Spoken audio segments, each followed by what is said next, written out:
Ángeles, 98.7 FM, Santa Bárbara, 93.7 FM en el norte de San Diego, 99.5 en Raycrest and China Lake, y también a través de nuestro www.kpfk.org, llegando a ustedes aquí de nuevo este lunes para terminar y iniciar el martes. Su servidor Carlos Salazar, Carlos Mejía, estaremos aquí acompañándolos, tocándolos el tema de México. Que desde niño me agradan el canto del saucelito profundo en la resolana, la conversa de los gallos poblando la madrugada, y cuando en el mes de abril se despiertan las chicharras. Tu pusito en el melero parado sobre sus alas, cubren los pates ratones la florecita morada, el cigarrón y la avispa revolotean por las ramas, mariposas amarillas entre las cayenas bailan. El viento sostiene al pájaro y adentro el mundo lo enjaula. Busca el tronco enamorado, el pecho de la zaranda. La totuma generosa da reposo al trago de agua. La noche bebe el rocío y se convierte en mañana.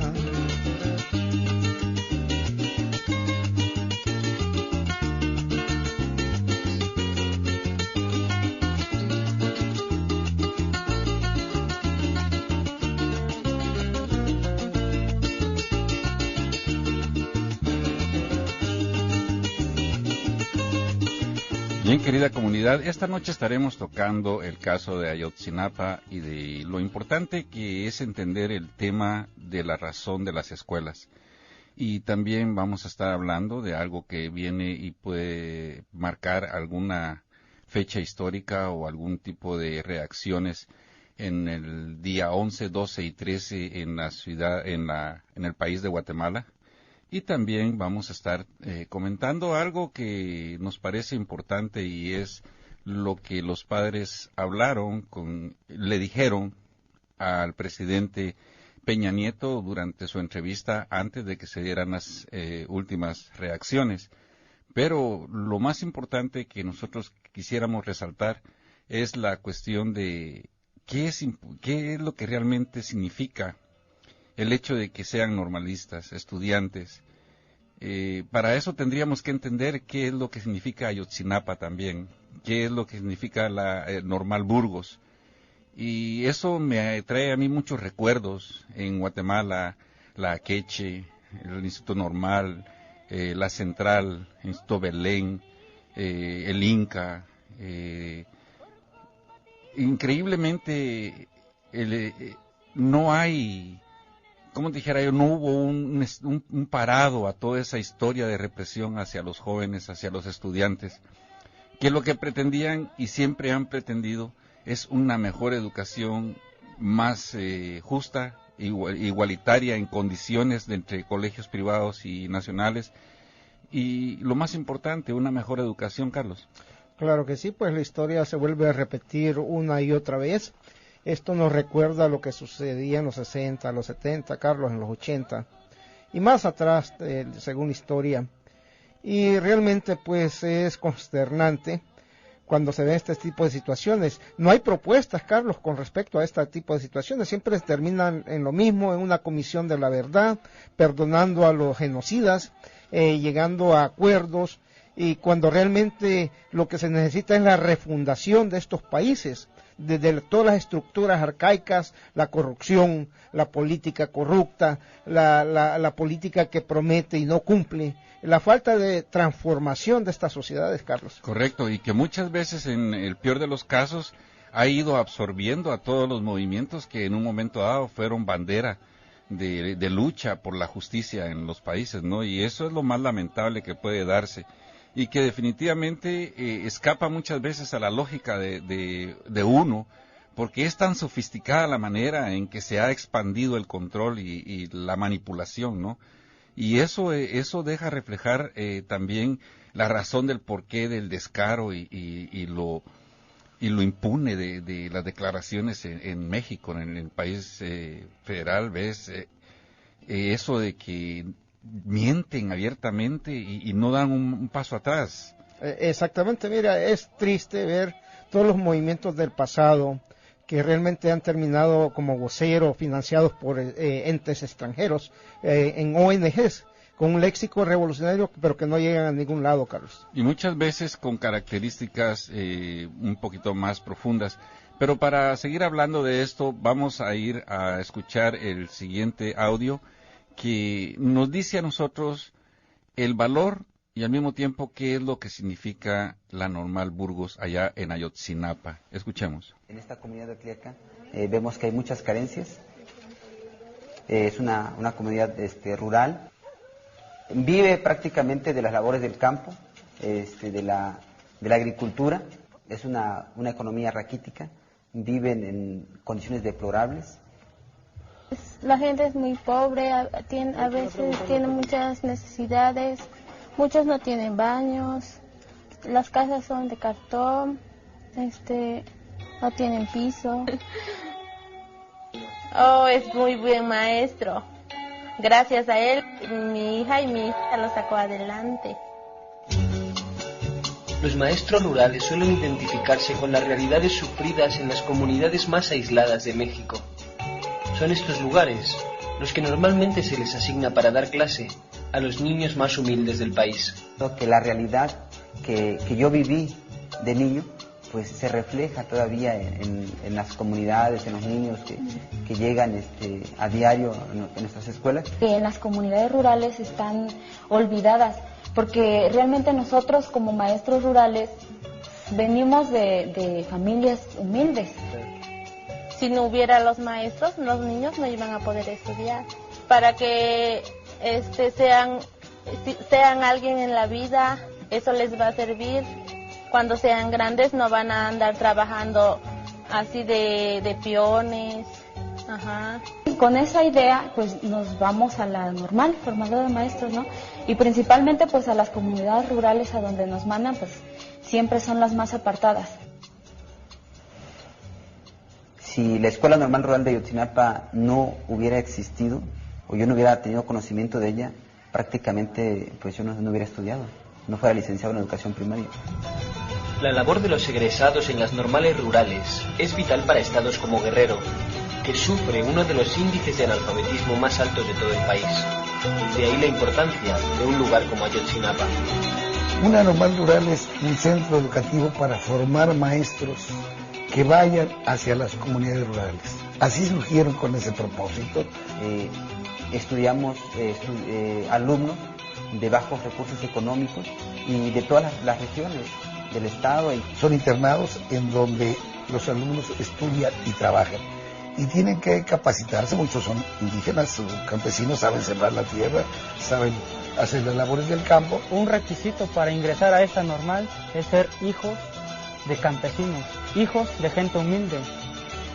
Las normales rurales son el principal logro, la parte más innovadora del sistema educativo que surgió al calor de la revolución.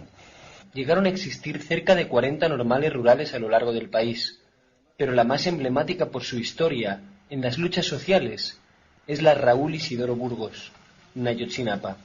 No es casual que de Ayotzinapa hayan surgido maestros muy combativos, quizá el más emblemático sea uno de los líderes insurreccionales de la década de los 60, 70, que es Lucio Cabañas. No es solamente académica, sino que también es una formación social, una formación democrática, es una formación completa, integral prácticamente, que entendemos cuál es la realidad en la que viven los pueblos. Una comunidad estudiantil de una alta politización, de lucha. De las 40 escuelas rurales que llegaron a existir, solo quedan 16. La falta de apoyo económico por parte del Estado ha dejado a estas instituciones en una lucha sin recursos por la supervivencia. Han sido objeto en los últimos tiempos de una sistemática campaña de encono y linchamiento. Se le cataloga a los normalistas de esas escuelas normales como unos vándalos, como unos revoltosos. Una campaña de desprestigio que, según estos estudiantes, se usa como justificación frente a las continuas represiones que sufren. La última, el 26 de septiembre pasado, cuando la Policía Municipal de Iguala les atacó con un saldo trágico. 3 normalistas muertos, 25 heridos y 43 de ellos desaparecidos. la tarea de un normalista rural, que sean capaces de llegar a las comunidades no únicamente para brindar una atención educativa, sino que también para organizar a la comunidad, para despertarla, cuál es la realidad en la que se vive, la situación a nivel nacional e internacional. Cuando hay un lugar en donde se vive y se respira la miseria, la pobreza, es que es un lugar donde la justicia no ha llegado, ¿no? Y si nosotros estamos ahí, llegamos a un lugar difícil, complicado, complejo, pues tal vez llevamos ese poquito, ¿no? Ese poquito tacto de justicia. Y allá tenemos una ofrenda, ¿sí?, estilo guerrero, dedicada a los estudiantes, ¿sí?, que ya murieron, hijos, de Ayotzinapa Guerrero, y a los desaparecidos, que son ¿cuántos? 43. México es el país de los contrastes, y la educación es una de las pocas herramientas que le quedan a millones de mexicanos humildes para intentar mejorar su situación. Miles de campesinos e indígenas en este país depositan en los maestros rurales sus últimos rayos de esperanza y lucharán para que nadie los apague. Es así como realmente nosotros queremos poner en relieve la importancia de lo que son las normales rurales ahí en el país de México, que como ustedes escucharon eran 40 y ya solo quedan 16. Y eso es similar a todo lo que ha ocurrido en nuestros países. Me imagino que en Honduras fue una cosa similar, en El Salvador era igual. Las luchas a partir de lo que se conoce como el diversificado, o sea, la secundaria, y ya en el bachillerato, se crecía, porque se me empezaban a marcar las necesidades, había esa dinámica con la vida de que definitivamente había una necesidad y que había que cambiarla. Después de 30, 40 años, Carlos, ¿en dónde estamos? Prácticamente lo mismo, Carlos. La educación en los países de Centroamérica ha retrocedido en pleno siglo XXI. El tipo de educación, la privatización de la educación. Sabemos lo que es la privatización. Mira, yo observaba con horror realmente las declaraciones de los funcionarios mexicanos de querer, ese es un hecho político, este asesinato de los estudiantes, quererlo distanciar y transformarlo ya como un hecho delincuencial de un grupo de sicarios para poder diversificar y quitar la responsabilidad del Estado en este tipo de hechos. Es vergonzoso todavía que un país que se dice que está entrando en el siglo XXI a los países desarrollados se siga cometiendo ese tipo de prácticas. Mira, Carlos, y observaba que parece que encontraron también más cementerios clandestinos y que no era de los estudiantes. Pero, y estos seres humanos que encontraron, que no fueron de los estudiantes, tampoco le dieron importancia. Que estos ciudadanos ejecutados y enterrados, pues, no hay realmente un Estado de derecho jurídico un país de esta naturaleza que tiene una cultura de corrupción y de atropello a los derechos humanos por décadas y décadas, y en los foros internacionales pues salen y ponen la cara como que fueran realmente limpios, Carlos. Correcto, y bueno, nosotros la intención que tenemos es llamar a la reflexión, no solamente a los mexicanos, sino que en general al latinoamericano, incluso a la persona migrante que se encuentra aquí, porque las condiciones son las mismas. Varía tal vez la calidad de vida o las posibilidades, pero a la larga venimos a darnos cuenta que es lo mismo. Estamos educando a los nenes y a las nenas de la casa para salir a cocinar o únicamente para salir a servirle a las grandes corporaciones. Vamos a ir a un intercambio musical y volvemos con ustedes para seguir hablando de Ayotzinapa y vamos a poder escuchar el audio que se generó durante la entrevista con el presidente Peña Nieto. Ya volvemos.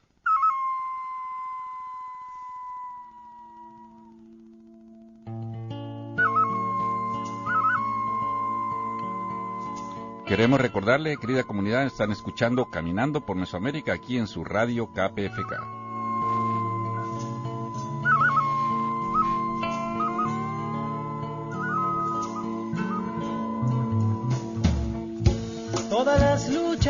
empiezan